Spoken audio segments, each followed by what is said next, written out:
नमस्ते दोस्तों, thank you very much for all the love and support till now.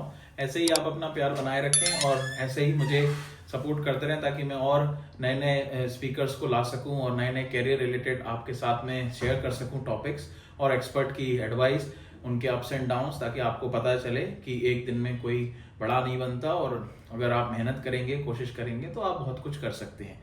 तो इसी दौरान आज मैं आपके साथ लाया हूँ एक डॉक्टर, और एक ऐसे टॉपिक पे हम आज बात करेंगे जिसमें कैरियर बहुत बड़ा है और आज हम देख रहे हैं कि हर व्यक्ति उस चीज से, हर तीसरा व्यक्ति जूझ रहा है। अगर हम ये कहना सही गलत नहीं होगा और सर इस पे रोशनी और डालेंगे तो उसको अगर आप सामाजिक तौर पे और प्रोफेशनल तरीके पे अगर आप लोगों की मदद करना चाहते हैं तो इससे अच्छा प्रोफेशन और कोई नहीं हो सकता। लेकिन हाँ, उसमें मेहनत बहुत लगती है, जो मेहनत सर आपको गाइड करेंगे कैसे कर सकते हैं। तो मैं बात कर रहा हूं डायबिटिक एंड बीपी, जिसमें कि हम सब जानते हैं, और इससे रिलेटेड सर हमारे साथ जुड़े हैं आज। Thank you very much sir for giving me a time. और आप अपने एक्सपर्ट एडवाइस सर बताइए और अपने बारे में बताइए, ताकि मैं बताऊं इससे अच्छा है आप अपने मुंह से बताएंगे तो ज्यादा बढ़िया रहेगा सर। तो ओवर टू यू। नमस्ते सभी लोगों को। मैं डॉक्टर अभिषेक प्रकाश हूँ। मैं एक एंडोक्राइनोलॉजिस्ट हूँ। एंडोक्राइनोलॉजिस्ट पे तो मैं बाद में आऊंगा, क्योंकि एंडोक्राइनोलॉजिस्ट शब्द ही बोलना इतना कठिन है। तो एंडोक्राइनोलॉजिस्ट बनने की जर्नी जो कि मेरी खुद की है, मैं क्लास 12 मैंने ऑलमोस्ट 2003 में किया था, और एक साल के बाद मतलब 2003 से लेके मुझे 2022 मतलब लगभग 18 ईयर्स लग गए मुझे एक एंडोक्राइनोलॉजिस्ट बनने में। इस बीच में बहुत सारे लाइफ के उतार चढ़ाव भी आए, मैरिज हुई, बच्चे हुए, बहुत सारे हुए, लेकिन 18 ईयर्स तक मुझे सस्टेन करना पड़ा अपने इस ड्रीम ब्रांच के लिए। इस जर्नी में कई बार जब एमबीबीएस किया था तो इतना तो पता था कि पोस्ट ग्रेजुएशन करनी है। जैसे हर बीए करने वाले को लगता है कि एमए तो करना ही पड़ेगा, लेकिन पीएचडी जाएगा कि नहीं जाएगा वो उसके डिपेंड करता है कि सिचुएशन पे। लेकिन मेरी जर्नी में ऐसा कुछ था कि मुझे ये तो पता था कि मुझे मास्टर्स करनी है, मतलब पोस्ट ग्रेजुएशन करनी है, लेकिन किस ब्रांच में मुझे इंटरेस्ट आएगा, किस में मुझे पीएचडी करनी है, जो कि अल्टीमेटली एंडोक्राइन यानी डायबिटीज, थायराइड एंड हार्मोन्स वाली ब्रांच थी, वो मुझे बाद में जाके हुआ। तो सबसे पहले तो मैं जो भी मेडिकल एस्पिरेंट्स हैं, क्योंकि ज्यादातर पेरेंट्स जो होते हैं, या इनफैक्ट मेरे पेरेंट्स भी, मेरे पापा जैसे हमेशा उनको डॉक्टर बनने का शौक था और उनको बायोलॉजी बहुत पसंद थी, तो उनका हमेशा था कि मेरी, क्योंकि मतलब मैं डॉक्टर नहीं बन पाया तो अभिषेक को भी बायोलॉजी पसंद है, अभिषेक को डॉक्टर बनना चाहिए। तो that was one of the driving forces. Plus क्योंकि पापा एक फिजिक्स के उनका केमिस्ट्री के टीचर थे और बॉटनी उनको बहुत पसंद थी, तो ये भी मेरे लिए प्लस एडवांटेज था कि पापा अच्छे से पढ़ाते थे, तो वो थे। तो कहीं ना कहीं हमारे फैमिली में कोई ना कोई टीचर होते ही हैं जो मेंटर भी होते हैं, या कोई ना कोई किसी के फैमिली में डॉक्टर भी होते हैं। मेरे फैमिली में कोई डॉक्टर नहीं था, जिसकी वजह से मुझे थोड़े से स्ट्रगल भी करने पड़े। लेकिन मुझे ये लगता है कि अगर आपने ठान लिया है कि आपको डॉक्टर बनना है, तो आपको बस ये चल के चलना है कि मुझे एटलीस्ट 10 to 15 ईयर्स इस प्रोफेशन में देने ही होंगे। और आप इस प्रोफेशन में तभी एंटर करिए जब आपको ऐसे फ्रस्ट्रेशन नहीं सोचना है कि नहीं, मेरे जो इंजीनियर फ्रेंड्स हैं या जो एमबीए कर रहे हैं वो 5-6 ईयर्स में ही अर्न करेंगे और बाकी हम लोग को पढ़ते रहना पड़ेगा, एग्जाम्स न्यूमरस देने पड़ेंगे। हम इस टॉक में ये भी बात करेंगे कि मैंने कितने सारे एग्जाम्स दिए हैं एंट्रेंस और कोर्स के दौरान। तो सबसे पहले बात आती है एंट्रेंस की। जब हम +2 करते हैं, अब तो जैसे क्लास 10 के बाद ही आपको आर्ट्स में जाना है कि साइंस में जाना है डिसाइड हो जाता है। इनफैक्ट 11 में भी आते आते, क्योंकि आजकल सारी कोचिंग्स क्लास 10 के बाद ही हो जाती हैं, तो पहले से डिसाइड हो जाता है कि आपको इंजीनियरिंग स्ट्रीम में जाना है कि मेडिकल स्ट्रीम में जाना है। क्योंकि ज्यादातर जो कोचिंग्स हैं, जैसे एलएन हो गई या आकाश हो गई या कोई भी कोचिंग है, नारायणा हो गई, सारे कोचिंग में या तो नीट के बैचेस होते हैं या जेई के बैच होते हैं। और ज्यादातर पेरेंट्स और बच्चे यही चाहते हैं कि हम या तो इंजीनियर बने या डॉक्टर बने। ठीक है, सपोज आप मान भी लेते हैं तो कि आपको मेडिकल में जाना है, तो आप 10+ मतलब 10 के बाद ही आप बायोलॉजी बॉटनी पे आ जाते हैं। सबसे पहले मतलब मैं तो यही बोलूंगा कि भले आप क्लास 10 के बाद से ही कोचिंग कर रहे हैं, कुछ 2 साल लोग कोचिंग कर रहे हैं, अपने स्कूल के साथ कर रहे हैं, कुछ सूडो स्कूल्स में पढ़ रहे हैं, स्कूल को बंक के बजाय कोचिंग में कर रहे हैं, उनका आधा दिन कोचिंग में जा रहे हैं, स्कूल में नाम। लेकिन हमें लाइफ में हर चीज को मतलब ऐसा नहीं सोचना चाहिए कि हम एकदम इसके लिए मर मिटे और हमको 2 साल में रिजल्ट ही हो जाना चाहिए। हो सकता है कि आपने क्लास 11 क्लास 12 में खूब मेहनत करी हो, लेकिन आपका फर्स्ट ईयर में सिलेक्शन नहीं हो नीट में, लेकिन आप हो सकता है 2 साल में भी नहीं हो। लेकिन ये नहीं होना चाहिए कि हाँ हमने तो 4 साल से तैयारी की है और हमारा हो ही नहीं रहा है। आपका अगर एटीट्यूड है कि मुझे डॉक्टर बनना है तो आप बनोगे ही, बस it is just a matter of luck and time. हाँ, कंपटीशन काफी बढ़ गया है। मैंने जब नीट का एग्जाम दिया था, मेरे समय में ऑल इंडिया पीएमटी होता था, all India pre medical test, 2003-4 की बात बता रहा हूँ। और जैसा कि सब बच्चे को रहता है कि मेडिकल की कोचिंग मतलब एलएन, तो मैंने भी क्लास मतलब 12 के बाद मैंने सीधा कोटा में गया था और 2003-4 में मैंने 1 ईयर एलएन में कोचिंग की थी। तो कोचिंग जब की थी तो बहुत ड्रॉप आउट्स भी थे, कुछ फ्रेशर्स भी थे, तो अल्टीमेटली मेरा भी फर्स्ट ड्रॉप में हुआ नहीं, तो मुझे ऑलरेडी फर्स्ट बार में हुआ नहीं था, तो मुझे एलएन में कोचिंग करनी पड़ी। फिर धीरे धीरे मेरा सिलेक्शन हुआ। तो उस कोचिंग के दौरान भी खूब सारे टेस्ट दिए, हर महीने टेस्ट होते थे, बहुत सारे ड्रॉप आउट्स होते थे। तो जब आदमी 12 से जस्ट एक 12 पास आउट होता है, वो पेरेंट्स लोग के संरक्षण में रहता है, उसको बाहर दुनिया का कुछ नहीं पता होता। 10 में ऑलरेडी वो स्ट्रेस्ड आउट होता है, 11-12 में भी उससे पढ़ाई लेता है। तो जब भी कोचिंग में जाते हैं तो अलग टाइप का ग्रुप मिलता है, कुछ लोग जो सीरियस होते हैं, कुछ लोग नहीं सीरियस होते हैं, कुछ लोग पीयर प्रेशर में आते हैं। तो कोचिंग प्रेशर बहुत बड़ा है। तो मैंने सबसे पहले यही बोला था आपको कि आप ऐसे लिमिट नहीं करो कि 11-12 में आपने 2 साल तैयारी की है तो आपका सिलेक्शन हो ही जाएगा। आप ट्राई करो, you just go for your passion. तो क्योंकि जर्नी 1 साल 2 साल की नहीं है, जैसे मैं खुद 18 साल की जर्नी मैंने बिताई है, तो एटलीस्ट हमको 10 to 12 ईयर्स तो लगेंगे। हमसे कोर्स ही गिने तो ही 12 ईयर्स हो जाएंगे। करेक्ट। तो आपको कोचिंग और अपने उस हिसाब से चुननी चाहिए और आपको अपना सीरियसनेस डिसाइड होना चाहिए। अगर आपको नहीं पसंद आ रही है या आपको नहीं लग रहा है कि इतना ज्यादा है, तो आपको पहले ही डिसाइड कर लेना चाहिए। तो सपोज आपने एंट्रेंस की कोचिंग की, आप एमबीबीएस में जैसे ही एंटर, आप पहले तो स्ट्रगल्स करते हो कि हाँ ठीक है 1 साल कोचिंग के देते हो, 1 साल 2 साल जितने भी लगे। When you enter into MBBS और ए मेडिकल कॉलेज, तो मेडिकल कॉलेज का जो करिकुलम होता है वो 4.5 ईयर्स का ऑलमोस्ट प्रॉपर होता है, जिसमें 4.5 ईयर्स की पढ़ाई होती है और 1 ईयर की इंटर्नशिप होती है, जिसमें एक जो भी डिपार्टमेंट्स होते हैं उसमें आपकी पोस्टिंग लगती है प्रैक्टिकल की। जैसे फर्स्ट ईयर में 3 सब्जेक्ट्स होते हैं, फिजियोलॉजी, एनाटमी और मतलब फिजियोलॉजी, एनाटमी और बायोकेमिस्ट्री। ऐसे ही सेकंड ईयर में 5, फर्स्ट ईयर 1 ईयर का होता है, सेकंड ईयर 1.5 ईयर्स का होता है, थर्ड ईयर अगेन 1 ईयर का होता है और फोर्थ ईयर भी। तो जब आप 4.5 ईयर्स करके एक एमबीबीएस ग्रेजुएट हो जाते हो, which is just like a BA होना। MBBS is basically bachelor of medicine and bachelor of surgery. कि आपको कुछ मेडिसिन सब्जेक्ट्स का एक्सपोजर मिलता है। मेडिसिन सब्जेक्ट्स का मोटा मोटी ऑडियंस के लिए मैं बोलूं कि जिसमें चीरफाड़ नहीं करनी होती, 2000 मेडिसिन सब्जेक्ट्स, जैसे कि हो गया स्किन मेडिसिन, फिजियोलॉजी, बायोकेमिस्ट्री, जिसमें चीरफाड़ नहीं होती। और जो भी सर्जिकल चीजें हैं जैसे आई, ईएनटी, गायनी, सर्जरी, ऑर्थोपेडिक्स, ये सर्जरी। तो बेसिकली आफ्टर 4.5 ईयर्स आप एक बैचलर हो जाते हो, जो बैचलर ऑफ मेडिसिन और बैचलर ऑफ सर्जरी होती है। उसके बाद जब आपको थ्योरी का नॉलेज हो जाती है, और इस बीच में मैं आपको बोलूंगा कि हर 1 साल में एटलीस्ट हर 2-3 महीने पे एक टेस्ट होते हैं, और उसके बाद फाइनल जो होता है ईयर के एंड में एक फाइनल एग्जाम होता है। तो देखा जाए तो जब हम 4.5 ईयर्स के बाद कैलकुलेट करते हैं कि हमारे कितने टर्मिनल्स होते हैं, कितने वाइवा होते हैं, तो अराउंड 4.5 ईयर्स में कम से कम 30-35 तो एग्जाम्स एंड वाइवा हो जाते हैं, जिसमें हर सब्जेक्ट्स होते हैं। क्योंकि सब्जेक्ट्स ही मैंने जैसे बताया आपको अराउंड 15 सब्जेक्ट्स हैं एमबीबीएस में।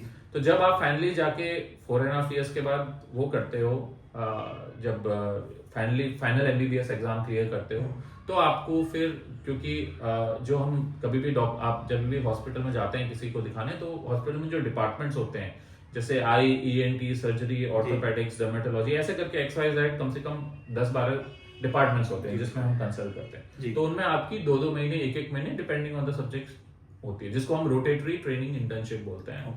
उस समय थोड़ा हमको स्टाइपेंड भी मिलता है, तो अपने को एक खुशी भी होती है कि चलो डॉक्टर बन गए हैं या कुछ अपनी सैलरी आती है। उस समय जैसे मेरे समय में 5,000 स्टाइपेंड होता था। आज के जमाने में जैसे अराउंड 60,000 to 80,000 है। लेकिन आपने अगर क्योंकि इंडिया में सीट्स कम हैं, तो सब लोगों की ड्रीम इंडिया में पूरी नहीं होती, तो बहुत सारे लोग कजाकिस्तान, चाइना और इधर भी आते हैं। तो अगर आप चाइना या बाहर से कहीं से एमबीबीएस करके आ रहे हो, तो आपको इंडिया में एंट्री के लिए एक लाइसेंशिएट एग्जाम देना होता है, जिसको हम बोलते हैं FMGE, foreign medical graduate exam. जब आप फॉरेन से एमबीबीएस करके आ रहे हो, ग्रेजुएशन करके आ रहे हो, तो आप एक फॉरेन मेडिकल ग्रेजुएट हो गए। तो उसके लिए जो एंट्रेंस का लेवल होता है वो एमबीबीएस के सब्जेक्ट्स का ही होता है। तो जो आपने 4-4.5 साल मेहनत की है, उसी का एवेल्यूएशन होता है। तो आप पहले FMGE क्लियर करते हो, जिसको नेशनल मेडिकल कमीशन NMC करवाता है। तो ये जो FMGE एग्जाम है, ये इसकी पासिंग परसेंटेज थोड़ी कम रहती है। मतलब जैसे अगर 100 लोगों ने दिया तो पासिंग परसेंटेज 50-60% ही होती है। लेकिन इसकी तैयारी से ये फायदा होता है कि जो आपको अब एमबीबीएस करने के बाद जब पीजी करनी है, पोस्ट ग्रेजुएशन करना है, जी तो आपको उसमें उसके सिलेबस में एमबीबीएस के सब्जेक्ट्स ही आते हैं। तो ऑलरेडी अगर आपने एक इनको रिवाइज करके 50% के कैडर में आके आपने क्वालिफाई किया है, जी। तो लाइकली चांसेस है कि जब आपको पीजी की भी प्रिपरेशन करनी है तो उसी से आपको हेल्प हो जाएगी। जी। तो ये नहीं सोचना है कि हम बाहर से एमबीबीएस करके जी। आए हैं और कभी अपने को इन्फीरियर नहीं सोचना है, क्योंकि मैंने ये देखा है कि जब भी मैंने ऐसे जूनियर रेजिडेंट्स के साथ काम किया है, जी। जैसे मैं दिल्ली में भी था, जी। तो वहां पे दिल्ली में क्योंकि बहुत लोग तैयारी करते हैं, तो दिल्ली में काफी जूनियर रेजिडेंट्स है जो पार्ट टाइम मनी के लिए जी। पोस्ट एमबीबीएस बाहर से करके आके जी अपना एक लाइसेंसेड एग्जाम क्लियर करके हमारे पास आते थे। तो हमेशा मैं उनसे पूछता था, बेटा आपने कहाँ से एमबीबीएस किया है? तो वो उनका हमेशा थोड़ा सा होता था कि सर हमने तो रशिया से किया है, सर हमने तो चाइना से किया है। तो हमेशा वो दबदबी वॉइस में करते थे। मैंने बोला कि आप अपने काम को बोलो, बी कॉन्फिडेंट कि हाँ मुझे काम आता है तो यू कैन डू, काम नहीं आता है तो I will learn, as simple as that. लेकिन ये नहीं सोचना है कि हमने बाहर से एमबीबीएस कर लिया तो हमने मतलब कोई गलत काम कर लिया या हमने पैसे देके ले लिया। तो हो सकता है आपने एमबीबीएस बाहर से किया हो, बट आफ्टर क्लियरिंग एफएमजी अगर आप इंडिया में वर्क कर रहे हो तो you are as good as this, और let your work speak. So in this whole journey you have to be very confident. You don't have to think कि मुझे तुरंत ही एग्जाम में सिलेक्शन होना है या मुझे तुरंत ही इंडिया से एमबीबीएस करनी है। या जैसे मैं भी एमबीबीएस में था, जब तैयारी करता था तो मेरा हमेशा ड्रीम होता था कि नहीं एम्स और जो टॉप इंस्टीट्यूट है, जैसे उस समय मणिपाल, जो मेन मणिपाल का मेडिकल कॉलेज है, उस समय माहे यूनिवर्सिटी होती है, Manipal academy of higher education. तो मणिपाल के मतलब मेरा भी ड्रीम होता था कि मणिपाल से मैं पढ़ूं, मणिपाल से करूं, क्योंकि मणिपाल में इतना अच्छा है, तो हाईफाई दिखता था। लेकिन ऐसा हमेशा नहीं होता है, क्योंकि वो एफर्टिंग भी नहीं होता है, आपका सिलेक्शन होता है नहीं होता है। अल्टीमेटली मैंने एक गवर्नमेंट मेडिकल कॉलेज से एमबीबीएस किया, जो कि Patliputra medical college Dhanbad, PMCH Dhanbad, Jharkhand state में है जी। तो मैं 2004 बैच का हूँ। 2003 में 12 पास करके 2003 to 4 में मैंने एंट्रेंस किया जी। और फिर उसके बाद मैंने 4 to 11 में तैयारी की, ये एमबीबीएस किया। फिर 11 के बाद जब मेरा एमबीबीएस हो गया, ट्रेनिंग हो गई, तब था कि कोचिंग तो दिल्ली में ही होती है, जहां तक कोचिंग्स दिल्ली में ही होती है।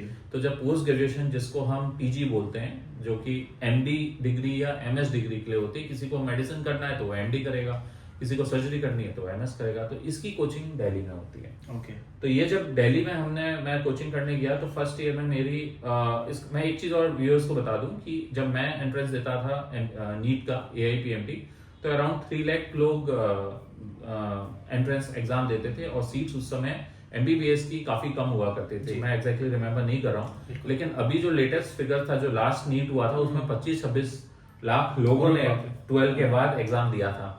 तो दैट डज मीन दैट कि इतने सारे लोग डेस्परेट हैं डॉक्टर्स बनने के लिए। सीट्स भी पहले से काफी बढ़ गई हैं, काफी मेडिकल कॉलेज ही खुल गए हैं हमारे राजस्थान में ही।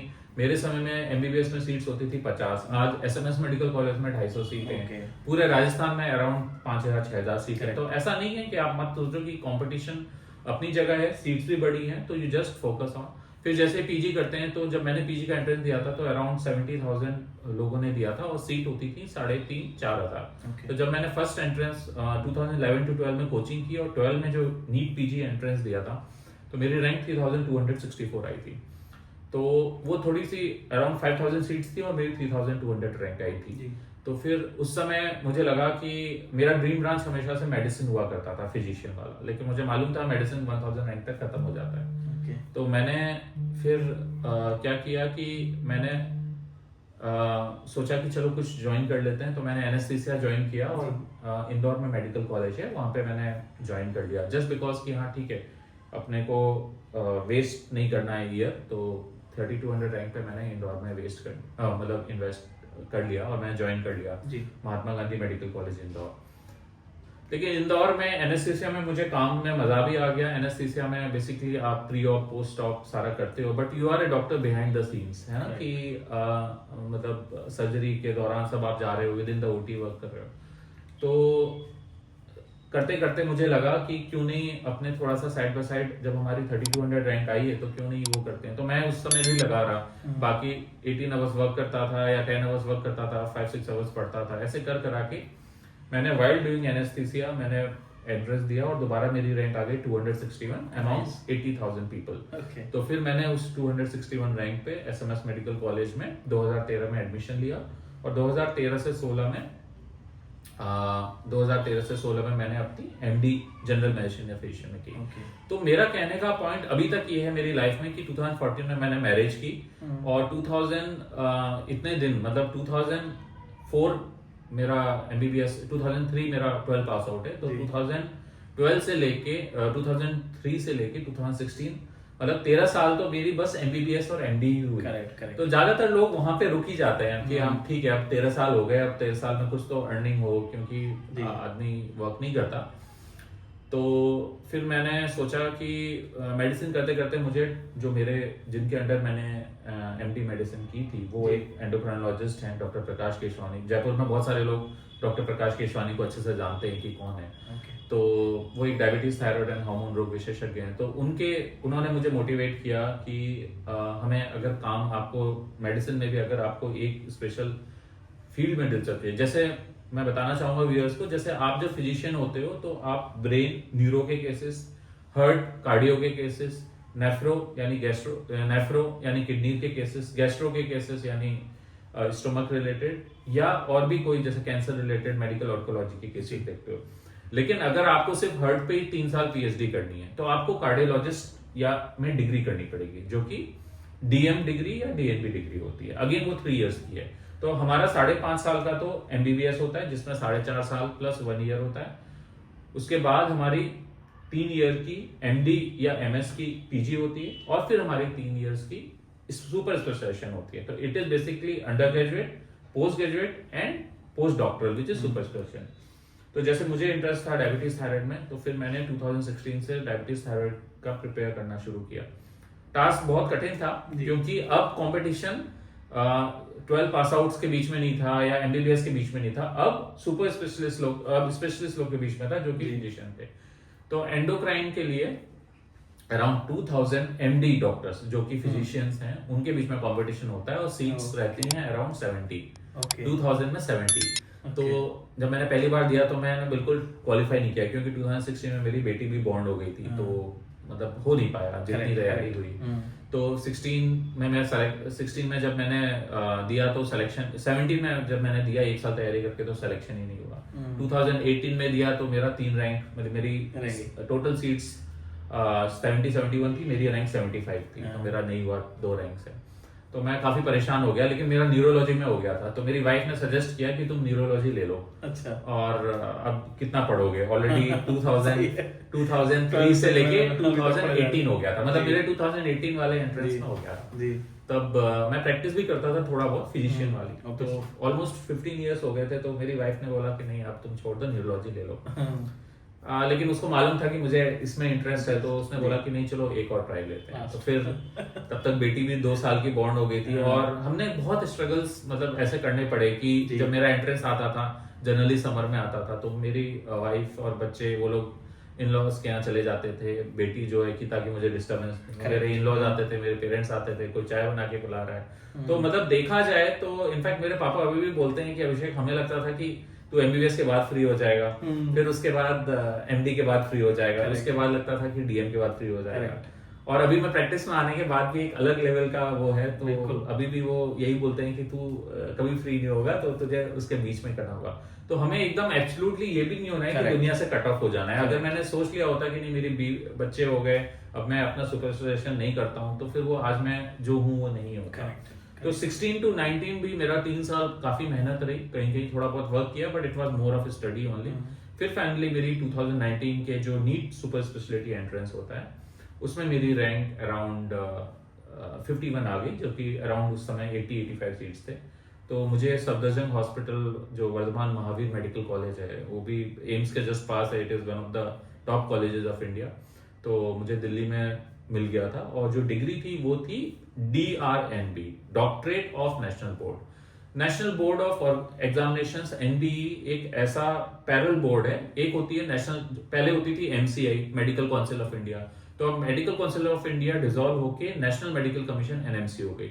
तो जितने भी जो पढ़ाई मेडिकल कॉलेजेस से हो रही है, जैसे कि SMS हो गया या महात्मा गांधी हो गया, प्राइवेट या गवर्नमेंट, तो वो लोग जो डिग्री देते हैं वो आपको या तो MD या MS देंगे अगर आप पोस्ट ग्रेजुएट हो, या अगर आप वो कर रहे हो तो आपको DM डॉक्टरेट या MCH देंगे।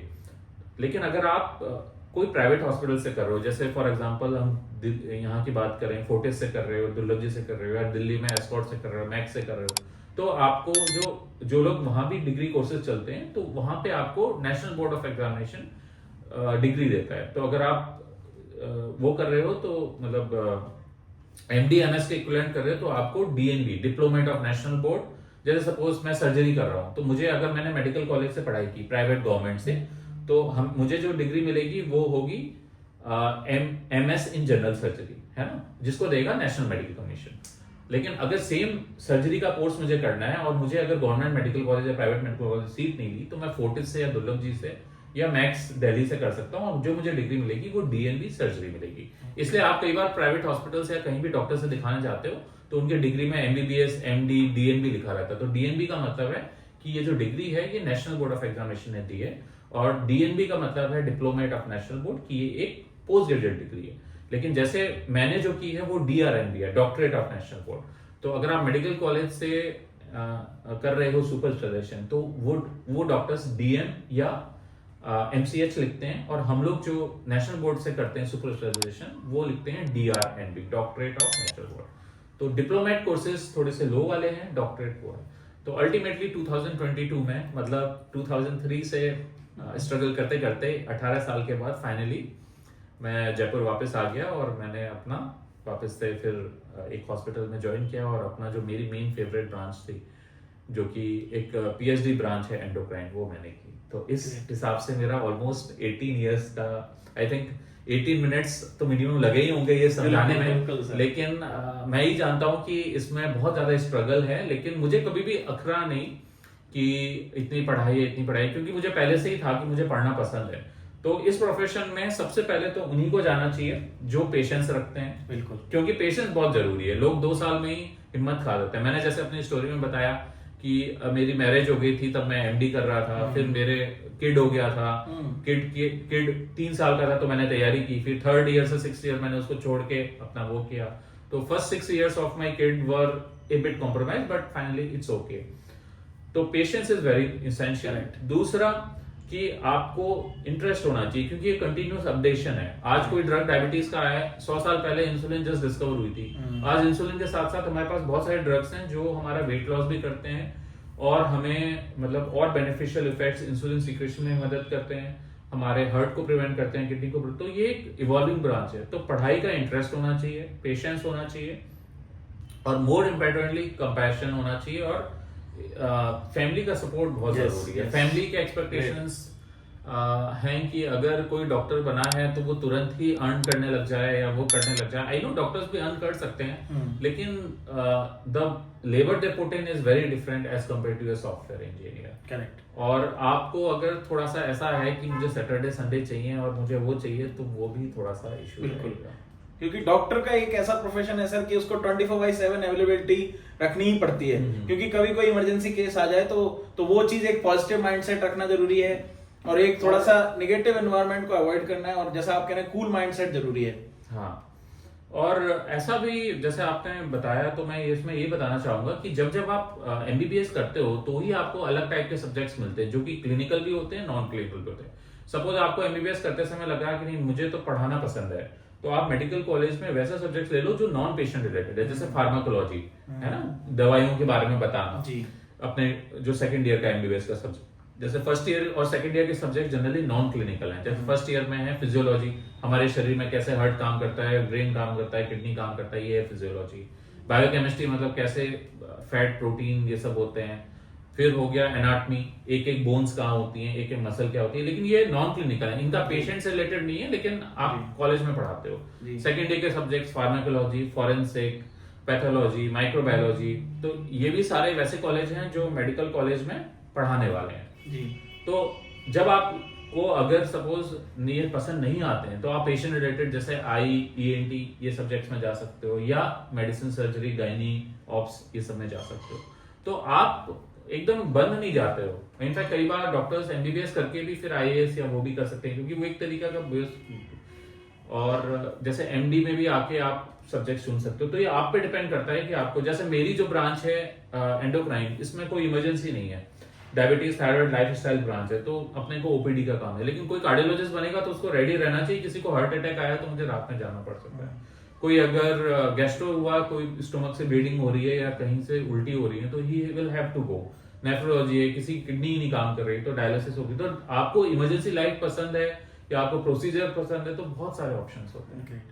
और सर आपने बहुत कुछ बता दिया, तो इसी में से मेरे कुछ क्वेश्चंस उठे सर, ताकि बाकी तो बहुत सी चीजें आपने बता दी। एक तो सबसे पहले सर, क्योंकि अपना मेरा एक फोकस रहता है कि नेशनल इंटरनेशनल दोनों तरीके एक्सपोजर पूछूं, तो आपने एक तो पहले शुरुआत में बताया था कि बच्चे जो बाहर से पढ़ के आए हैं, तो यहाँ से पढ़ के गए मान लीजिए, और उनका बहुत एक्सपोजर उनको चाहिए कि वो बाहर, तो क्या बाहर के भी ऐसे टेस्ट से ही होते हैं या डायरेक्ट भी वो वहां पे जाके प्रैक्टिस कर सकते हैं? इंडिया की जो मैंने बताया था एमसीआई या एनएमसी वाली डिग्रीज हैं, जो कि अब तक समझ में आ गया होगा, जो एमडी या एमएस होती है, डीएमएमसी, ये बाहर रिकॉग्नाइज नहीं है। ओके। तो इन डिग्रीज के लिए फिर स्पेसिफिक, जैसे अगर हम यूएस जाते हैं तो यूएसएमएलई एक एग्जाम क्लियर करना होता है। जैसे जर्मनी किसी को जाना है तो उसको जर्मनी में तो लैंग्वेज और एग्जाम वहां का, हर जगह के लाइसेंस स्टेट एग्जाम्स आपको करने पड़ेंगे। जैसे यूके का है तो यूके में प्लैब होता है, यूएस में यूएसएमएलई होता है, लेकिन हर जगह के आपको क्लियर करने ही पड़ेंगे। तो जिस तरह से वही हो गया कि जैसे जो वहां से बच्चा पढ़ के आ रहा था बाहर से, तो वो क्योंकि यहाँ पे उसको FMG एडमिशन नहीं मिला था, तो उसने इंडिया का एक मेडिकल एग्जाम क्लियर किया ताकि वो फिर एमएस। और दूसरा सर, मेरे को एक एक्साइटमेंट जरूर आया कि आपने जो बताया ना कि आपने मतलब एक तो एमबीबीएस कर लिया, उसके बाद एमडी भी पहुंचे, एमडी के बाद अभी जब एंड्रोलॉजी में भी फिर आप उसमें जो आपका जो फाइनल स्पेशलाइजेशन है उसमें भी 70 सीट्स के लिए आपको अलग से फाइट करना पड़ा। नहीं तो मेरे माइंड में ये था कि एक जनरल मिथ की शायद ये तो अब आप एमएस तक आ गए हैं तो उसके बाद में तो आपके एक्सपीरियंस के हिसाब से, प्रैक्टिस के हिसाब से सीट मिल जाती होगी। और ये क्या केवल प्राइवेट, मतलब प्राइवेट सेक्टर में भी अवेलेबल है या गवर्नमेंट ही कराती है ये सारे जो आपके स्पेशलाइजेशन वाला पोर्शन है? चाहे स्पेशलाइजेशन हो चाहे सुपर स्पेशलाइजेशन हो, हम इसको एकदम सिंपल रखते हैं। एक हो गया अंडर ग्रेजुएशन जो एमबीबीएस है, दूसरा हो गया एमडी या एमएस जो या डीएनबी है ना, जो कि स्पेशलाइजेशन है, और लास्ट लेवल पे हो गया सुपर स्पेशलाइजेशन। जो सुपर है वो है डीएम एमसीएच, जो कि मेडिकल कॉलेज से हो रहा है, और प्राइवेट से हो रहा है DR, doctorate of national board. तो जो डीएनबी कोर्सेज हैं और डीआरएमबी कोर्सेज हैं वो प्राइवेट हॉस्पिटल से भी होते हैं, लेकिन मेडिकल कॉलेजेस से, चाहे प्राइवेट मेडिकल कॉलेज भी हो, उससे हमेशा एमडी एमएस चलेगा। तो मतलब दो डायरेक्शन है, एक मेडिकल कॉलेज वाली, चाहे वो प्राइवेट हो चाहे गवर्नमेंट हो, और एक हो गया प्राइवेट हॉस्पिटल्स जिसमें हो गई डीएनबी कोर्सेज या डीआरएमबी कोर्सेज। ओके। तो सर जैसे गवर्नमेंट का तो आपने भी बताया कि सीट्स कम है, लेकिन तो क्या होता है कई बार बच्चे नहीं हो पाता है सिलेक्शन, लेकिन एटलीस्ट उनका पीएमटी में रैंक था तो प्राइवेट कॉलेज में कर सकते हैं। तो बच्चे कैसे पहचाने कि ये कॉलेज उनके लिए ठीक रहेगा? कॉलेजेस का पता लगाने के लिए एक तो सबसे ज्यादा इंपॉर्टेंट यही है कि जो वहां से निकला है सबसे पहले तो उसी को पूछना चाहिए। और कुछ कॉलेजेस जो जितने पुराने हो गए हैं उसका अपने को उतना रिव्यू मिल जाता है। तो सबसे बेस्ट तो यही है कि कोई रिसेंटली आपका सीनियर पास आउट है या किसी फ्रेंड रिलेटिव का वहां से पास आउट है, तो वो आपको सबसे अच्छा गाइड कर सकता है कि कौन से कॉलेजेस अच्छे हैं। क्योंकि कई बार ये कॉलेजेस की रैंकिंग रहती है, लेकिन ले देके जो टॉप 15 या 20 कॉलेजेस हैं वही ही रैंकिंग में ऊपर नीचे होते हैं, चाहे वो सीएमसी एम्स हो।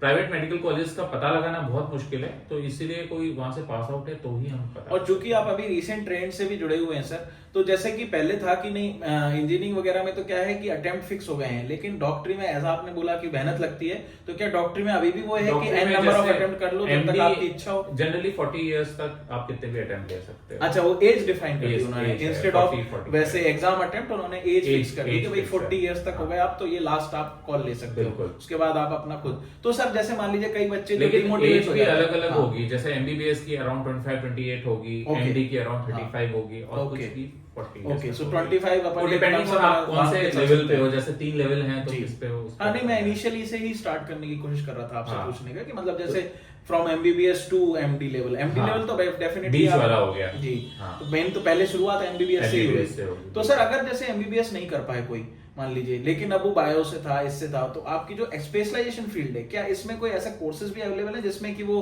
प्रैक्टिस कर सकता है? हाँ, एलोपैथी में तो क्या है कि आपको एटलीस्ट एमबीबीएस होना ही पड़ेगा। जैसे आप डायबिटीज एजुकेशन में जाना चाहते हो, थायराइड हार्मोन में जाते हो, तो जैसे आपने एमबीबीएस कर लिया तो आप डिप्लोमा इन डायबिटीज या डिप्लोमा इन थायराइड इस तरीके के कर सकते हो। बट स्टिल ऐसे एमबीबीएस भी आप अपना नॉलेज कर सकते हो, तो आपको एमबीबीएस करना ही पड़ेगा।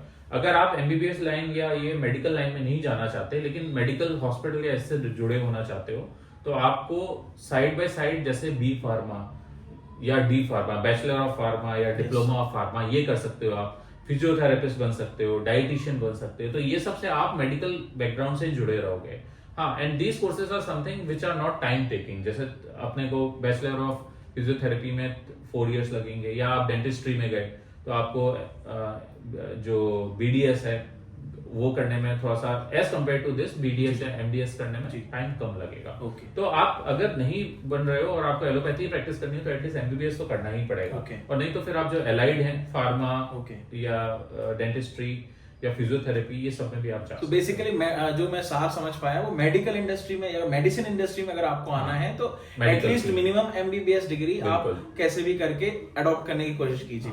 और दूसरा सर, ये थोड़ा सा फनी वे में हो गया, इंजीनियरिंग में भी जैसे कई लोग कहते हैं ना मेरे बैक लग जाते, तो क्या मेडिकल साइंस में भी बैक लगती है या MBBS में जरूरत नहीं पड़ती? डेफिनेटली, बहुत अच्छा सवाल है ये। डेफिनेटली काफी लोगों की बैक लगती है, खासकर कुछ ऐसे सब्जेक्ट्स, लेकिन बैक लगती है तो फिर उसमें एटलीस्ट 1-2 अटेम्प्ट्स मिलते हैं तो आदमी क्लियर कर लेता है। MBBS में कितना अटेम्प्ट होता है? जैसे इंजीनियरिंग में मैक्सिमम था 8, अब शायद नया कुछ चेंज हो गया हो तो पता नहीं तो 8 साल तक आप कोशिश कर सकते हो पास होने की। वो तो खैर अच्छा, मतलब बंदा मुझे एग्जैक्टली पता नहीं है, लेकिन आई थिंक ऐसा ही कुछ होगा, 5-6 साल।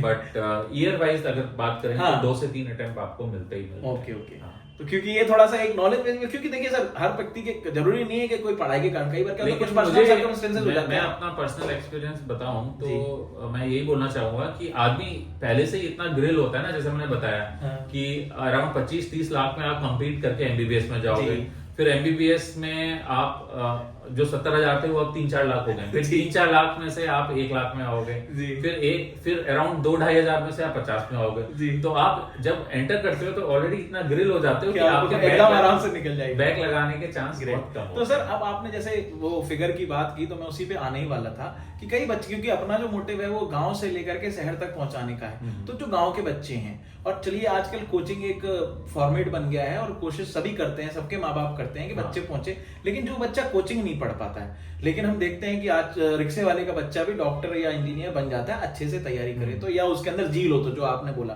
तो उन बच्चों के लिए क्या कहना चाहेंगे सर, वो कैसे प्रिपरेशन? देखिए, सबसे पहले तो जो हमारा सिलेबस होता है, जैसे हमारे जमाने में भी NCERT के टेक्स्ट बुक्स होते थे या जो टेक्स्ट बुक्स हैं वो तो हमको खुद ही पढ़ने हैं। तो जब तक हमको टास्क मिलता होता है ना, पहले हमें वो करना चाहिए। हम क्या है, पहले से ही सब लोग जो कर रहे हैं उसके चक्कर में रहते हैं। अगर हमको कुछ कंसेप्ट क्लियर नहीं हो रहे तो पहले हम अपना सब्जेक्ट को, सिलेबस को कंप्लीट करें। ये नहीं कि हमको एंट्रेंस के MCQ रटने हैं तो हम सिलेबस ही नहीं पढ़े। ज्यादातर लोग यही करते हैं कि PMT के ये लास्ट 10 ईयर्स के पेपर पढ़ लो और एग्जाम में तो 60-70% लाएंगे। ये अप्रोच गलत है। मतलब पहले आपको जो सिलेबस दिया हुआ है, आपकी बुक, टेक्स्ट बुक, उसको पढ़ना चाहिए। एंट्रेंस का भले आप लास्ट के 1-2 महीने रख लो या जब कोचिंग कर रहे हो तब कर लो। तो यही मिस्टेक सबसे ज्यादा होती है। जैसे लोग क्या करते हैं, जब 12 पास करते हैं तो वो PMT के क्वेश्चन रटते हैं, जब MBBS पास करते हैं तो वो सुपर स्पेशलिटी के क्वेश्चन रटते हैं। ऐसा नहीं होना चाहिए। जैसे मैंने MD मेडिसिन किया है, तो जो मेडिसिन का सिलेबस है 3 इयर्स का, जो पेशेंट देखने का, हमको वो स्ट्रॉन्ग करना है। भले वो हमारे एंट्रेंस में आए नहीं है, but first you have to be a competent MD। क्योंकि अभी भी मेरी प्रैक्टिस में, जैसे मैं इस सोसाइटी में प्रैक्टिस करता हूँ या अपने इसमें होता हूँ हॉस्पिटल में भी, तो मुझे कई बार अपने MD मेडिसिन की नॉलेज अप्लाई करनी होती है। क्योंकि जैसे जैसे आप ऊपर जा रहे हो, सुपर स्पेशलिस्ट बन रहे हो, तो पहले आप बेसिक थिंग्स को रूल आउट करोगे। आप ऐसा नहीं करोगे कि सीधा हर चीज में रेयर चीज ही ढूंढोगे। तो stay in present, focus on textbooks and take step by step and have patience. That is the thing. और सर जैसे हर चीज में एक मेंटर की आवश्यकता होती है, तो जो बच्चे, जैसे मैं बोल रहा हूँ ना, चलिए कोचिंग, क्योंकि कोचिंग में फिर वही लाखों रुपए खर्च होते हैं, जैसे IAS IPS इन सबकी कोचिंग में होते हैं, वैसे मेडिकल और इंजीनियरिंग में भी आपने जो नाम गिनाए थे वो कोई छोटी मोटी फीस नहीं लेते हैं, वो बड़ा मोटा पैसा लेते हैं। ठीक है, उसमें बहुत सारी चीजें आ जाती हैं, उसमें भी मैं जैसे देखूं मेरे समय ही 80-90,000 की थी, जो आज लाखों में पहुंच गई। और फिर स्टडी का अलग खर्चा, क्योंकि अगर गवर्नमेंट में नहीं हुआ तो सर उन बच्चों के लिए क्या ऐसे कोई संस्थाएं, क्योंकि आप इस इंडस्ट्री से जुड़े हुए हैं, या कोई ऐसे डॉक्टर्स हैं जो इस तरह के NGO वर्क भी करते हैं जिनसे आप बच्चे जुड़ सकते हैं या ढूंढ सकते हैं? ऐसे पेशेंट्स, ऐसे बच्चे या ऐसे पेरेंट्स जो मतलब ऐसे नहीं कर सकते, आजकल सारे जो मटेरियल्स हैं वो ऑनलाइन अवेलेबल हैं। जैसे कि पहले के जमाने में तो कंसेप्ट्स के नहीं थे, बायजूस के हैं और भी बहुत सारे कोचिंग के हैं। सारे के मटेरियल CD में आते हैं और DVD में आते हैं, और सारे के मटेरियल्स जेरोक्स करके ऐसे भी मिल जाते हैं। तो अगर हमको 3-3.5 लाख नहीं करना है, हमको पढ़नी तो अपनी टेक्स्ट बुक ही है, और वीडियोस बहुत सारे मिलते ही हैं YouTube पे या कहीं पे भी, तो हम उसका सहारा ले सकते हैं। और ये चीज हमारी एटलीस्ट 1/3 कॉस्ट में हो सकती है ऐसे लोगों के लिए। और ऊपर से अगर आप में सही में है तो स्कॉलरशिप भी सब में होती है। मेरे समय में भी LN में और हर इंस्टीट्यूट में स्कॉलरशिप होती थी, तो स्कॉलरशिप से भी अगर तो कोई 3 लाख की चीज है तो वो 1.5 लाख तक में आ सकती है। लेकिन सबसे बेस्ट तो यही रहेगा, आप अपने टेक्स्ट बुक्स और नोट्स को रखो और वीडियो कंसल्टेशन। और एक मिनिमम टाइम फ्रेम क्या सजेस्ट करेंगे सर आप पढ़ाई के लिए, बच्चों को कितना देना चाहिए? आई थिंक 8 से 10 घंटे की पढ़ाई बहुत है, क्योंकि मुझे लगता है 8 से 7-8 घंटा सोना बहुत जरूरी है। आप पढ़ाई अगर 8 घंटे करेंगे और बाकी 3-4 घंटे अपना बाकी कामों में और 3-4 घंटे अपना रिक्रिएशन में करें, तो आई थिंक आप जब नॉर्मल तैयारी कर रहे हो, जब नॉर्मल डेज में आप 8 से 10 कंसिस्टेंट रखो, रादर देन की कभी 15 घंटे पढ़ लिया, कभी 7 घंटे पढ़ लिया। जब एग्जाम आ रहा है तो उसको 12-13 घंटे खींचो, लेकिन हमेशा अपने मेमोरी को मतलब कंसोलिडेट करने के लिए 6 to 8 hour of sleep is essential. Okay. ये नहीं कि रात में जग रहे हैं, दिन में सो रहे हैं, एक fix routine and 6 to 8 hours of okay. और सर इसमें career prospective point of view से after study and doing all the hard work किस लेवल तक बंदा जा सकता है? और जैसे सैलरी अगर एक लमसम बताएं अपन, ताकि लोगों को थोड़ा इंटरेस्ट आता है। देखो, सैलरी भी है और वर्कलोड भी है। अब जैसे कोई सिर्फ एमबीबीएस करेगा, जैसे हमारे जूनियर डॉक्टर्स होते हैं, तो उनको अराउंड एक मंथ में मिनिमम जो वर्क आवर्स हैं वो 210 आवर्स इन ए मंथ है ना। और उनको नाइट ड्यूटीज करनी पड़ती हैं, जो या शिफ्ट्स करने पड़ते हैं जो 8-8, 10-10 घंटे के होते हैं, जो कि एक एमडी को नहीं करना होता है ना। तो जब आप एमबीबीएस होते हो तो you are earning around 60 to 70,000 based on the Jaipur, या मेट्रो सिटीज में हो तो ये 1 लाख के आसपास भी होते हैं। जो एमबीबीएस करते हैं उनको जूनियर रेजिडेंट्स बोलते हैं। जब आप एमडी कर रहे होते हो तो जब आप ड्यूरिंग द एमबीबीएस के दौरान तो कोई पैसा नहीं मिलता, इंटर्नशिप में आपको 15-20,000 मिलते हैं। लेकिन जब आप एक एमबीबीएस ग्रेजुएट हो जाते हो तो आपको 70,000 to 1 लाख डिपेंडिंग ऑन क्या है वो होता है। जब आप एमडी कर रहे होते हो तो ड्यूरिंग द एमडी भी आपको अराउंड वही 70,000 to 1 लाख के आसपास स्टाइपेंड मिलता है ईच साल। तो आप जब एमडी में घुसोगे तो आप फाइनेंशियली अपने पेरेंट्स से इंडिपेंडेंट हो जाओगे। जब 3 इयर्स हो जाएंगे तो 3 इयर्स होने के बाद आप जब जॉब वो करोगे तो आपको 1 लाख से 1 से 1.5 लाख के बीच में मिल सकती है, और डिपेंडिंग ऑन द ब्रांच, सब ब्रांच का अलग है। और जब आप एक सुपर स्पेशलिस्ट हो जाते हो तो मिनिमम 1.5 से मिनिमम 2 लाख से लेके 3 लाख तक भी आपको सैलरी मिलती है। लेकिन सैलरी से ज्यादा वर्कलोड बहुत कम होता जाता है। जैसे कि आप जो एक एमबीबीएस होता है वो अराउंड 1 लाख के लिए around 10 to 14 hours a day work करता है। एक एमडी जो है वो 8 से 10 वर्क करता है, और वही चीज एक सुपर स्पेशलिस्ट है तो वो 6 से 8 घंटे भी वर्क करके कमा सकता है। तो डिपेंडिंग ऑन कि आप जैसे ऊपर जा रहे हो, वर्किंग टाइम भी कम हो रहा है और सैलरी भी बढ़ रही है। और वो आपके अंडर में। अच्छा सर, इसी में अगर अपन, जैसे कई लोगों के पास में इंफ्रास्ट्रक्चर होता है या फंडेड होते हैं, जैसे अपन क्योंकि हर वर्क की बात कर रहे हैं, तो अगर कोई अपनी खुद की प्रैक्टिस स्टार्ट करना चाहे तो what would be the best time you suggest कि एटलीस्ट इतना टाइम पहले हॉस्पिटल या उस जगह पे दे के फिर आप अपना खुद का स्टार्ट करें?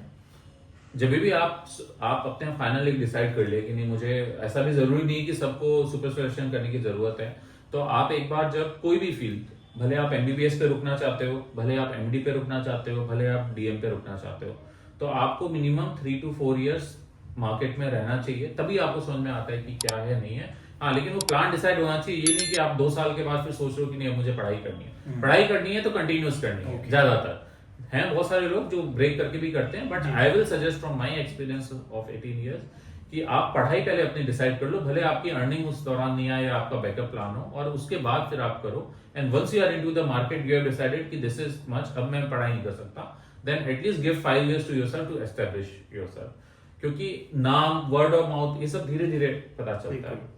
तो that's it from my side. और सर इसमें जैसे आपने बताया कि जो गवर्नमेंट में जो डॉक्टर्स लगते हैं वो तो गवर्नमेंट एग्जाम के थ्रू लगते होंगे, या उनका भी कोई कॉन्ट्रेक्चुअल थ्रू भी आजकल लेने लगे हैं? गवर्नमेंट की पब्लिक सर्विस कमीशन होती है हर स्टेट की, तो स्टेट गवर्नमेंट के लिए पब्लिक सर्विस कमीशन होती है।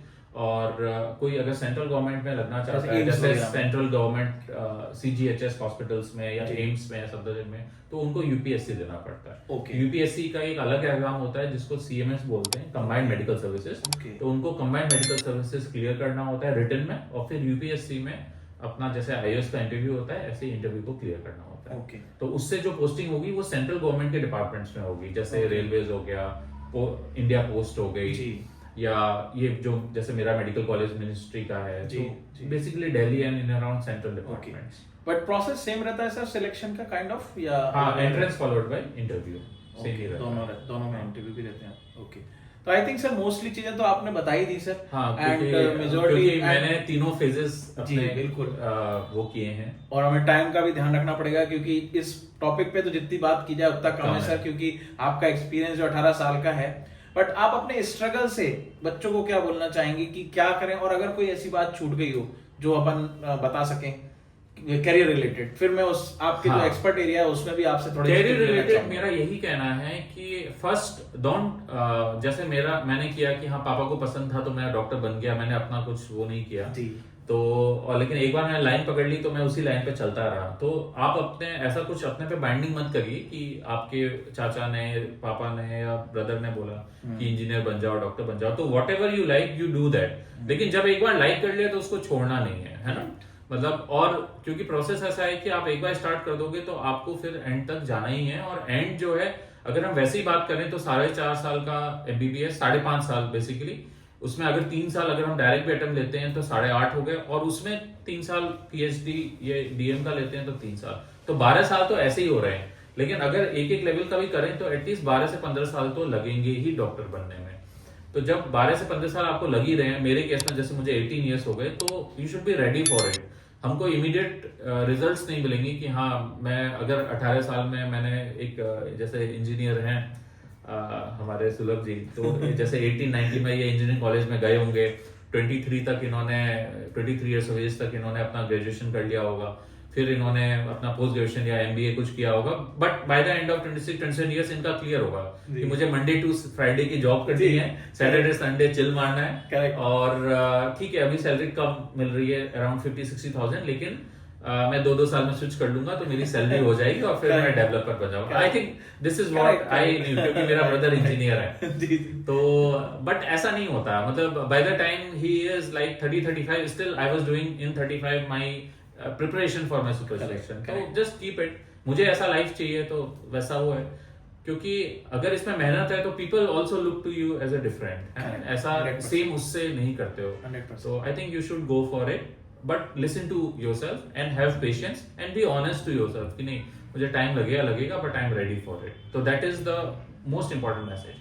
और सुसाइड की खबर जैसे कोटा की कोचिंग इंस्टीट्यूट से आती रहती है, I think Kota Factory is a very good series. हाँ बिल्कुल, मुझे लगता है कि आप सबको कोटा फैक्ट्री और ये फिजिक्स वाला का फिजिक्स वाले का भी कुछ एक TVF में सीरीज, शायद फिजिक्स वाला नाम की सीरीज है। हाँ। तो जब मैंने ये 2 सीरीज और एक बारहवीं फेल जो IPS से रिलेटेड है, बट लेकिन हाँ, वो है तो फेल स्टूडेंट से रिलेटेड। तो आई थिंक ये तीनों भी चीज ना अपने को देखनी चाहिए, बिल्कुल 12th फेल भी देखनी चाहिए, और वो है तो स्टूडेंट लाइफ से रिलेटेड। हाँ, और एक IAS का भी था, कुछ याद नहीं है, but I think Kota Factory and physics वो वाला तो इज मस्ट, बहुत जरूरी है। क्योंकि दोनों ही चीज जो है बहुत एक रियलिस्टिक दिखाई गई है, एंड आई थिंक सबको हमको मोटिवेट होना चाहिए, और जस्ट बी हैप्पी, और 6 से 8 घंटे की नींद, और पढ़ाई जो है बहुत ज्यादा नहीं करनी है, 8 से 10 घंटा रूटीन डेज में। जब एग्जाम आ रहा है तो 12 से 14 घंटा, ये नहीं कि हमें 18 घंटे करना है।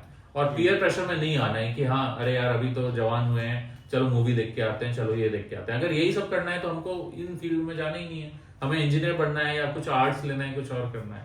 करेक्ट। तो that's it nice from my suggestion. Great sir. तो ये तो ही सर से कैरियर रिलेटेड बातें, तो मैं भी आपको इसका सार यही बताऊंगा कि एक तो मोटिवेटेड रहें, घबराएं नहीं, और पॉजिटिव माइंडसेट के साथ काम करें, और अपने दृढ़ता और अपने फोकस को रखें अटेम्प्ट में कि हमें अगर करना है तो करना है। बीच में फिर, और ये जो इन्फ्लुएंसर वाली बात होती है कि यार उसको देख लिया था तो बन गया, तो अगर आप आजकल के पेरेंट्स भी समझदार हो गए, तो अगर आपको लगता है नहीं मैं डॉक्टर की जगह फोटोग्राफर अच्छा बन सकता हूँ, या मीडिया पर्सन अच्छा बन सकता हूँ, या इंजीनियर अच्छा बन सकता हूँ, तो आप अपने पेरेंट्स से बात करें, या आजकल काउंसलर्स हैं तो उनसे मिलवाएं, ताकि वो आपके पेरेंट्स को भी समझाएंगे और आपको भी समझाएंगे। और लेकिन अगर आपने ठान लिया है कि मैं डॉक्टर बन सकता हूं, चाहे वो पेरेंटल की वजह से या खुद की वजह से, तो फिर उसको फोकस रखें। हाँ, अब ब्रेक आपको कब लगाना है वो आप देखें, बट पढ़ाई अगर कंटिन्यू करनी है तो ये एक हार्ड वर्किंग वर्क है, तो इस पे आप फोकस रखिएगा। और जैसा सर ने एडवाइस किया है उसके हिसाब से आप अपने आप को अगर अचीव करेंगे तो डेफिनेटली आने वाले टाइम में मैं आपसे भी बात करूंगा, और आप हमें कमेंट में बताइएगा कि सर से अगर और कुछ भी जानना है। लेकिन जाते जाते, जैसे कि ये तो थी करियर रिलेटेड बात, लेकिन जब मौका देख के हर आदमी चौका मारता है, तो मैं भी सर से एक रिक्वेस्ट कर देता हूं, अगर सर को पसंद आएगा तो सर उस रिक्वेस्ट को मान लेंगे, तो सर आप जैसे हम टॉपिक पे बात ही कर रहे थे और आप तो एक्सपर्ट हैं उस टॉपिक के, जो आज हर तीसरा बंदा, टचवुड में हेल्दी लग रहा हूं लेकिन अभी तक मेरे पे नहीं आई है वो बीमारी, बट भगवान ना करे आए तो मैं प्रिकॉशनरी मेजर सर फ्री में ही आपसे पूछ लेता हूँ। बिल्कुल। तो एक अगर आप जनता को, स्टूडेंट्स को, सबको जो ये डायबिटिक और थायराइड और ये बीपी वगैरह का जो बेसिक रीजन हो गया है आजकल, किसी का हो जाता है फिर सर वो मेडिसिन, और मैं एक चीज और पूछना चाहूंगा सर, क्योंकि मैं आपको जानता हूं, मैं मिला भी हूं आपसे, तो आप नॉन मेडिसिन और मेडिसिन दोनों में ही प्रेफर करते हैं। तो पहले अपन एडवाइस तो नॉन मेडिसिन की ले लेते हैं कि अगर कोई बच्चा जो ये सब सुन रहा है या देख रहा है तो वो अपनी लाइफस्टाइल को कैसे मैनेज करे कि इस दौर पे ना आना पड़े उसको सर। इनफैक्ट आपने बहुत एक अच्छा टॉपिक रेज किया। आज ही मेरे पास एक कोचिंग की एक बच्ची आई थी। बहुत सारे फीमेल्स जो कोचिंग कर रहे हैं उनमें पीसीओडी की प्रॉब्लम्स बहुत बढ़ रही हैं, उनको एक्नी और हेयर ग्रोथ की काफी इश्यूज आ रहे हैं, क्योंकि अब पीसीओडी और एक्नी भी एक हार्मोनल प्रॉब्लम है और इसे हम ज्यादा बेटर डील करते हैं। तो ऐसे बच्चियों को मैं हमेशा यही सजेशन करता हूँ कि उनका क्या है, स्लीप शेड्यूल, पढ़ाई का शेड्यूल, खाने पीने का। बहुत सारे लोग जैसे जयपुर में बाहर से जयपुर आते हैं कोचिंग करने, तो उनके खाने में जैसे ऑयली फूड या टिफिन के खाने पे डिपेंड रहते हैं, सब लोग रहते हैं, जैसे मैं भी रहा था। तो ऐसे केसेस में होम कुक्ड फूड होना और जो फास्ट फूड्स हैं उसको लिमिट करना, क्योंकि हम यही सोचते हैं कि आज मैस बंद है, मैस में अच्छा खाना नहीं बना, चलो आज एग रोल खा लेते हैं, आज मोमो खा लेते हैं, आज ये खा लेते हैं। तो फास्ट फूड्स के प्रति लोगों का जो रवैया है वो बहुत ज्यादा है, क्योंकि फास्ट फूड में टाइम कम लगता है, टेस्ट ज्यादा है, तो आदमी सोचता है कि नहीं यार तुरंत चैप्टर रिवाइज करना है, तुरंत कोचिंग में टेस्ट देना है, हम जल्दी से कर लें। तो आप फूड को ज्यादा से ज्यादा होम मेड फूड रखिए, ऐसी किचन ढूंढिए जो कि होम बेस्ड खाना खिला रहे हैं या कुछ ऐसा इंतजाम करिए। तो होम बेस्ड खाना सबसे इंपॉर्टेंट है, और टाइम पे खाना। आपको भूख लग रही है, 2 से 3 लंच का टाइम है, लेकिन आप सोच रहे हो कि नहीं यार 1:30 से 2 बजे मेरा पढ़ाई में अब इंटरेस्ट आ गया, तो आप सोचोगे कि चाय बिस्किट ले लेते हैं या कुछ मैगी खा लेते हैं और 4 बजे मैं लंच करूंगा। तो अगर आप लंच ही 4 बजे कर रहे हो, रात का खाना 12 बजे खा रहे हो, मैगी खा रहे हो, फास्ट फूड्स खा रहे हो, तो बिल्कुल नहीं होगा। तो जस्ट कीप इट बेसिक, घर के खाना रखिए, टाइम पे खाना खाइए, सैलेड्स ज्यादा से ज्यादा खाइए, फ्रूट्स खाइए। लोगों को लगता है कि जूस बहुत हेल्दी है, but juices are not healthy at all. Juices इसलिए हेल्दी नहीं है क्योंकि जूस में एकदम शुगर बहुत एक साथ इंक्रीज होती है, फिर ज्यादा शुगर के लिए ज्यादा इंसुलिन निकलता है और वेट गेन होता है। तो जूसेस से ज्यादा मैं हमेशा होल फ्रूट खाने बोलूंगा। ऐसे ही रोटी में जो मोटे अनाज की रोटी है वो खाने बोलूंगा। जो भी व्हाइट चीज आपको दिख रही है, आप तो बच्चे लोग बस यही ध्यान रखो कि जो व्हाइट चीज दिख रही है, पैटीज, पेस्ट्री, मस्का बन, मोमो, पास्ता, इन सबको छोड़ के हमें इनको भी खाना है, लेकिन वंस इन 10 डेज 15 डेज खाना है। ज्यादातर आप कोशिश करिए ओकेजनली कि जो हेल्दी सैंडविचेस हैं वो ले लें हम, या नॉर्मल जो अपने स्प्राउट्स हैं, या नॉर्मल जो चीज हम घर में रख सकते हैं, स्नैक्स जैसे मखाने हो गए, चने हो गए, ये सब रखें। और जिन पेशेंट को ऑलरेडी, मदर को डायबिटीज है, बीपी है, उसमें सॉल्ट का कंजम्पशन कम रखना है। और आप एक कोई फ्रेंड के साथ खाना तो टाइम पे खाना ही है, खाने के बाद और 10 से 15 मिनट अपने को वॉक करना जरूरी है। तो जो भी आपने चैप्टर लर्न किया है उसको अपने फ्रेंड के साथ घूम घूम के रिवाइज कर लीजिए, या अपने को खुद से रिवाइज करना है, छत पे घूम घूम के टहल लीजिए, बट खाने के बाद वॉक करना बहुत जरूरी है। तो these are the important things which you should incorporate, and ये बहुत इजीली की जा सकती है। सिंपल जूस के बजाय फ्रूट खाना, जो भी व्हाइट चीज दे रही है उसको कम से कम लेना, ब्राउन चीज खाना, रोटी जो है मोटे अनाज की खाना, और ऐसे टिफिन से खाना भले वो टेस्ट खराब हो लेकिन अपने को हेल्दी मल्टीग्रेन चीज खाना, ये बहुत नाइस सर। और इसमें जस्ट एक छोटी सी बात मैं ऐड करना चाहूंगा, आपने हेरिडिटी की बात बोली थी शायद मदर वाली, तो आई थिंक ये हेरिडिटी वाली चीज भी अपन अवॉइड कर सकते हैं, क्योंकि बहुत ये जो कुछ ऐसे भी हैं, जब मैं डॉक्टर्स से भी बात करते हैं तो बताते हैं नहीं ये आपके पेरेंट्स में था इसलिए आपको आ गया। पेरेंट्स में था तो आपको उनकी जीन्स मिली है, आप अगर अपने को मॉडिफाई कर लोगे तो वो जीन्स एक्सप्रेस नहीं कर पाएंगी। अब जैसे मतलब अगर हम स्टेयर्स ज्यादा यूज करें, अपने को फिजिकली एक्टिव रखें और सारी चीज सोचें कि हमको अपने को खाना तो है लेकिन उसको बर्न करना है, तो हमको कभी वो जीन्स एक्सप्रेस ग्रेट। तो दैट इज मतलब माय, बिकॉज ये बहुत बड़ा टॉपिक है तो इसलिए अपन इस पर डिटेल में नहीं गए, बट आपने चूंकि बात छेड़ी थी सर तो मैंने बताना चाह रहा था कि ताकि क्या है लोगों को पता लगे कि ऐसा नहीं है, क्योंकि ये भी इस तरह के पेशेंट्स आप देखते होंगे सर हाँ, और ये एक नॉर्मल टॉपिक था तो इसीलिए। बट बाकी thank you sir, thank you very much for your valuable time and support for this talk. I hope लोगों को पसंद आया होगा सर। तो इसी के साथ मेरे कुछ सोशल मीडिया चैनल भी हैं, डॉक्टर अभिषेक एंडो नाम से, फेसबुक, यूट्यूब और इंस्टाग्राम पे। उसपे बहुत सारे लाइफ स्टाइल, बहुत सारे तो हो सकता है क्योंकि आप लोग ज्यादातर ऑडियंस को प्रिवेंशन के लिए चाहिए, तो हेल्दी स्नैकिंग ऑप्शन क्या है, क्या अपने को खाना चाहिए, कैसे फिजिकल एक्टिविटी करनी चाहिए, ये सब आप वीडियोस देख सकते हैं। ग्रेट। और उसका अपन डिस्क्रिप्शन में सर की जो बेसिक इन्फॉर्मेशन है वो, और प्लस सर के जो इनपुट्स रहते हैं सर, जो आपको फ्री में एडवाइस देते हैं apart from meeting in person, वो हम उसमें डाल देंगे डिस्क्रिप्शन में, तो आप वहां से भी देख सकते हैं। और इसी तरह हमारे पे प्यार बनाए रखें, चैनल को सब्सक्राइब करें, लाइक करें, शेयर करें। Thank you very much, thanks for your time. Hope आपका दिन मंगलमय हो और आपको अच्छी शिक्षा मिले और आप बहुत आगे कैरियर में आगे जाए। Thank you.